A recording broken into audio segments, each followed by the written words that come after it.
আসসালামু আলাইকুম। ওয়ালাইকুম আসসালাম রহমতুল্লাহি ওয়া বারাকাতুহু। ভাইজান, আপনি অনুমতি দিলে আপনার সঙ্গে একটু কথা বলতাম। আলহামদুলিল্লাহ, বলেন। অসংখ্য ধন্যবাদ ভাইজান, আপনাকে কথা বলার সুযোগ করে দেওয়ার জন্য। তো ভাইজান, সর্বপ্রথমে জানতে চাচ্ছি আপনি কেমন আছেন? আলহামদুলিল্লাহ, আল্লাহর রহমত ভালোই আছি। ভালো আছেন, আলহামদুলিল্লাহ, যে আল্লাহ পাক আপনাকে ভালো রেখেছে। তো ভাইজান, আপনার নামটা জানতে পারি? আমার নাম মোহাম্মদ আফজল হোসেন মোল্লা। মোহাম্মদ আফজল হোসেন মোল্লা।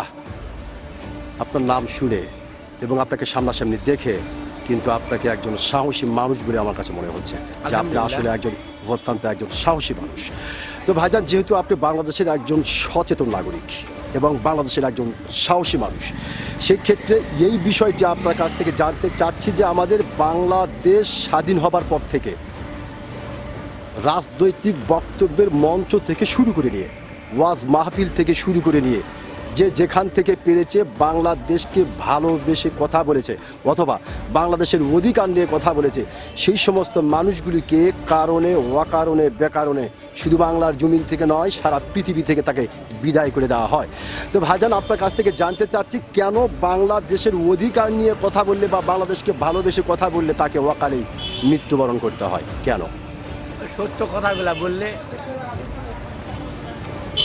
এই জন্যে মানুষ দেখা পায় না। যখন সত্য জিনিস ফাঁস করে দেয় তখন তারও বিরুদ্ধে ষড়যন্ত্র বেশি চলে, পাইতারা বেশি চলে।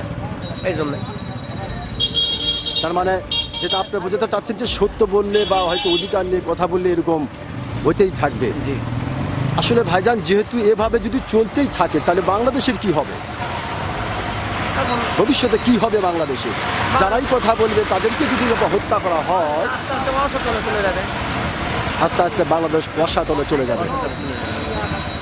ধন্যবাদ, খুব গুরুত্বপূর্ণ একটু কথা বলেছেন আপনি ভাইজান। আপনি একজন সাহসী মানুষ, আপনি কিন্তু আপনার সাহসিকতার পরিচয় দিয়েছেন।